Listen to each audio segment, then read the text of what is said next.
तो यहाँ पर हमारा नेक्स्ट चैप्टर है F F T, fast Fourier transform. भाई इसे यूज क्यों करते हैं, फास्ट फूरियर ट्रांसफॉर्म को यूज क्यों करते हैं? एक्चुअली में इसका यूज इसलिए करते हैं ताकि हमारी कैलकुलेशन ईजी हो सके, टाइम बच सके, है ना। ऐसा है, बिल्कुल। ये अपने लिए भी है और प्रोसेसर के लिए भी है, क्योंकि अभी तक हम लोगों ने जो देखा था डिस्क्रीट फूरियर ट्रांसफॉर्म, है ना, एक्स ऑफ एन एन का डिस्क्रीट फूरियर ट्रांसफॉर्म हमने निकाला था एक्स ऑफ एन के, याद होगा, बिल्कुल। ये जो चीज़ थी ये डिस्क्रीट मैनर में था, ये भी डिस्क्रीट मैनर में था, दोनों डिस्क्रीट में थे। ये स्पेशल ट्रांसफॉर्म है, टाइम में भी डिस्क्रीट, फ्रीक्वेंसी में भी डिस्क्रीट। ये फ्रीक्वेंसी भी की बात हो रही है, फ्रीक्वेंसी डोमेन, और ये टाइम डोमेन, ठीक है। तो भाई मेरे पास ये टूल था, फिर मुझे एफएफटी की क्या ज़रूरत पड़ गई, अभी बताओ। जब मेरे पास ये टूल उपलब्ध था तो मेरे को एफएफटी में क्यों जाना पड़ गया? एक्चुअली में इसमें प्रॉब्लम ये थी, मशीन में जो प्रॉब्लम ये होती है ना कि डीएफटी को कैलकुलेट करना इजी नहीं, टाइम टेकिंग है, बहुत सारे मान लो कॉम्प्लेक्स स्ट्रक्चर है तो बहुत सारा टाइम लेगा, मल्टीप्लिकेशन बहुत ज़्यादा है, एडिशन बहुत ज़्यादा है। अगर आपने नोटिस किया इसके multiplication, total number of multiplication आपने देखे हों, शायद इसके एन स्क्वायर थे, और एडिशन इसके थे n square minus n, I think. तो देखिए इसके जो मल्टीप्लिकेशन और एडिशन थे वो बहुत ज़्यादा थे, इसको मैंने रिड्यूस कर दिया ताकि हमारा जो प्रोसेस है वो ईज़िली कैलकुलेट कर सके। एक कॉम्प्लेक्स से बड़ा बड़ा से बड़ा स्ट्रक्चर दे दिया गया तो उसको एफएफटी से ईज़िली एवेलुएट किया जा सकता है, इसीलिए मुझे इसकी ज़रूरत पड़ गई। इसका नाम पड़ गया फास्ट फूरियर ट्रांसफॉर्म, ठीक है, the fast Fourier transform. Okay, ये था इसका भाई इंट्रोडक्शन की इसकी ज़रूरत क्यों थी।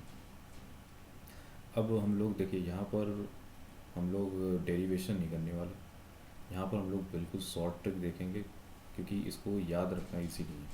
अगर हम एफएफटी का डेरिवेशन करें तो बहुत लेंदी है और उसको याद नहीं रख पाओगे।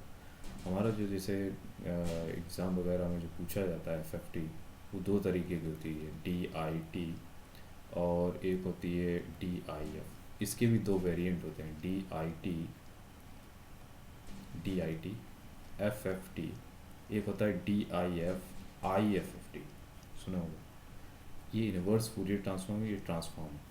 इसका मतलब समझ रहे हो, इसका मतलब है हम एक्स टी मतलब टाइम डोमेन से फ्रीक्वेंसी डोमेन एनालिसिस करते हैं, यहाँ फ्रीक्वेंसी डोमेन से टाइम डोमेन का एनालिसिस करेंगे। इस पार्ट में भी यही है, D I F F T, है ना, मार्कर चेंज कर देते हैं, ओके। और दूसरा था D I F F T, यहाँ पर हम लोग टाइम डोमेन से फ्रीक्वेंसी डोमेन में एनालिसिस करते हैं, यहाँ फ्रीक्वेंसी डोमेन से टाइम डोमेन में एनालिसिस करते हैं। अभी चार जो वेरिएंट थे इनको याद रखना बहुत ही मुश्किल काम हो जाता है। हम ये कभी कभी पता है, कभी कभी कभी मिस्टेक ये हो जाती है कि डी आई टी की जगह डी आई एफ लिख देते हैं। कभी कुछ लोगों को तो ये नहीं पता रहता कि भाई ये डी आई एफ का मतलब क्या है, D I F D I T मतलब कुछ एक ही जैसा है ना, लेकिन एक्चुअली इनमें डिफरेंस है, वो हम लोग देखने वाले हैं। पहला डिफरेंस जो था, जैसे हम लोग देखने वाले हैं, इसमें जो शॉर्ट ट्रिक्स हैं उसको भी हम नोटेट करेंगे ताकि हम बहुत जल्दी से जल्दी इसको समझ लें और इसको याद रख सकें, है ना। शॉर्ट ट्रिक किस लिए यूज़ करते हैं, इजी हो जाए याद रखना। तो भाई मेरे को तो प्रॉब्लम है कि डी आई टी और डी आई एफ में अंतर क्या है। देखिए इसका मतलब होता है डेसिमेशन इन टाइम और इसका मतलब है decimation in frequency. Decimation in time और ये हो गया डेसिमेशन इन फ्रिक्वेंसी, ठीक है। डेसिमेशन इन टाइम, जब भी लिखा हो डेसिमेशन इन टाइम और डेसिमेशन इन फ्रिक्वेंसी, आपको करना क्या है, देखिए इसमें बहुत ही कह दो ये बहुत ही इम्पोर्टेंट पार्ट है इसका। आप गलती दोबारा नहीं करोगे, एक बार ये जान लिए ना तो दोबारा गलती हो ही नहीं सकती।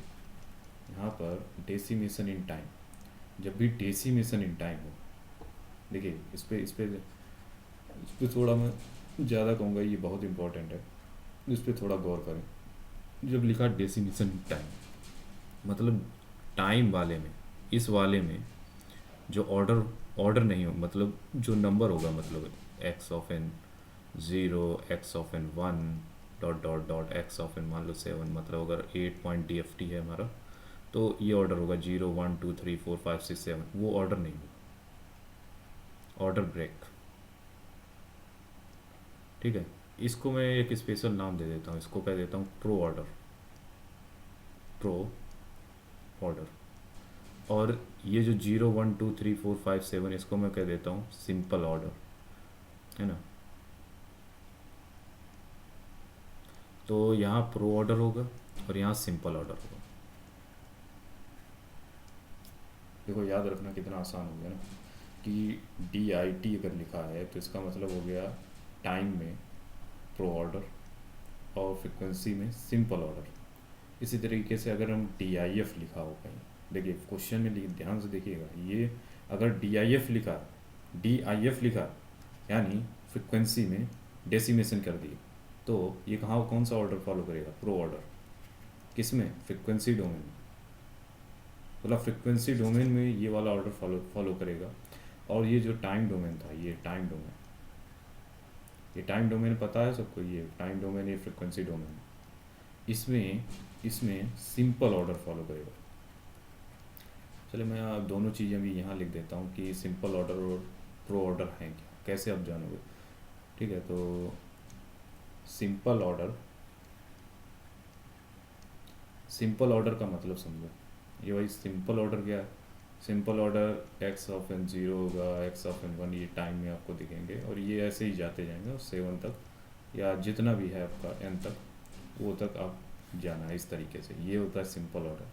और फ्रिक्वेंसी डोमेन में भी आपको ऐसे ही दिखेगा ना, फ्रिक्वेंसी डोमेन में भी ये आपको ऐसे ही दिखेगा। ठीक है, और ये प्रो ऑर्डर क्या चीज़ थी भाई, प्रो ऑर्डर जो हम लिखे थे प्रीवियस में, चलते हैं भाई। ये प्रो ऑर्डर क्या है, ये प्रो ऑर्डर लिखा है मैंने, यहाँ पे प्रो ऑर्डर लिखा है। जब भी हम देखें कि DIF लिखा है तो मैं समझ गया कि भाई फ्रिक्वेंसी डोमेन में हमारा प्रो ऑर्डर चलेगा। और जब भी टाइम में लिखा है डेसिमेशन इन टाइम लिखा है, मतलब जो टाइम में है वो प्रो ऑर्डर चलने वाला, और उसके अपोजिट सिंपल ऑर्डर चलेगा, फिर इसके अपोजिट सिंपल ऑर्डर चलेगा। तो भाई ये प्रो ऑर्डर क्या है, तो प्रो ऑर्डर समझना है। ठीक है, तो प्रो ऑर्डर समझना है, क्या होता है प्रो ऑर्डर। देखिए अगर मान लो 8 पॉइंट DFT दी है आपके क्वेश्चन में, 8 पॉइंट DFT दी है, ठीक है, 8 पॉइंट DFT दी है, तो क्या करना है, हम लोग पहले क्या करेंगे, 8 पॉइंट DFT का नंबर लिख लेंगे। ठीक है, 1 2 3 4 5 6 7, यहीं तक होगा ना। अब आपको पता है, क्या पता है कि भाई 8 जो है हमारा, वो कितने मिनिमम नंबर ऑफ बिट में रिप्रेजेंट किया जा सकता है, तो वो होता है टू दी पावर वी हमको बता दे रहा है 3, यानी मिनिमम कितने, 3 बिट में। तो मैंने क्या किया, 3 बिट में इसको रिप्रेजेंट कर दिया सभी नंबरों में। तो 0 0 0 0 1 0 1 0 0 1 1 1 0 0 1 0 1 1 1 0 1 1 1, इतना कर लो। अगर 16 पॉइंट DFT है तो 16 नंबर डालना, 0 से लेके 15 तक। और 16 का कितना होगा, V4, तो यानी 4 बिट में वो रिप्रेजेंट करोगे, 0 0 0, ठीक है, 0 0 0 1, ठीक है, इस तरीके से लिखना। फिर क्या करना है आपको, बस एक मिरर डाल देना है। ठीक है, मिरर डाल दिया, बहुत अच्छे। मैंने क्या किया, मिरर डाल दिया। यहाँ पर 1 0 0 0 1 0 1 1 0 0 0 1 1 0 1 0 1 1 1 1 1। अब इसको क्या करो, अपना डेसिमल पॉइंट में लिख लीजिए। अब इसको देखिए, इसको ओरिजिनल नंबर में लिखेंगे। अब जी ये कितना होता है, 0 ये कितना हो गया 4, this is 2, this is 6, this is 1, this is 5, this is 3 और ये 7। तो अब देखो ये जो ऑर्डर आया ना, इसी को ही मैं बोल रहा था प्रो ऑर्डर, यही है प्रो ऑर्डर। तो अभी हमने जो पीछे देखा कि भाई प्रो ऑर्डर क्या है, प्रो ऑर्डर क्या है समझ में आ गया कि प्रो ऑर्डर इस तरीके से लिखना है, ठीक है। तो ये DIT लिखा है, ये DIF लिखा है। अब ये DIT दो दो लोगों के साथ है जो हमने उससे पिछले में देखा था, दो लोगों के इसके साथ FFT IFFT, FFT IFFT। तो अब हम समझ गए कि जब हम देखा है कि DIT FFT लिखा है, DIT FFT यानी डेसिमेशन इन टाइम, यानी टाइम में हम लोग कौन सा ऑर्डर फॉलो कर रहे हैं, प्रो ऑर्डर, और फ्रीक्वेंसी डोमेन में सिंपल ऑर्डर। और FFT लिखा है यानी हम लोग जा रहे हैं टाइम डोमेन से फ्रीक्वेंसी डोमेन में, ठीक है। और ये जो है DIT IFFT, DIT IFFT, तो DIT फिर क्या बता रहा है, डेसिमेशन इन टाइम, टाइम में कौन सा ऑर्डर, प्रो ऑर्डर, और फ्रिक्वेंसी डोमेन में कौन सा ऑर्डर, सिंपल ऑर्डर। IFFT क्या हो गया, इन्वर्स इसका, यानी हम कैपिटल X से जाएंगे, ये कौन सा डोमेन था, फ्रिक्वेंसी डोमेन, यानी हम लोग टाइम डोमेन में जाएंगे, यानी फ्रिक्वेंसी डोमेन से टाइम डोमेन में जा रहे हैं। इसी तरीके से यहाँ पर हम लोग टाइम डोमेन से फ्रिक्वेंसी डोमेन में जाएंगे, और यहाँ से यहाँ पर फ्रिक्वेंसी डोमेन से टाइम डोमेन में जाएंगे, ठीक है। तो मेरे ख्याल से आगे लिख देते हैं, ठीक है, तो ज़्यादा ठीक रहेगा।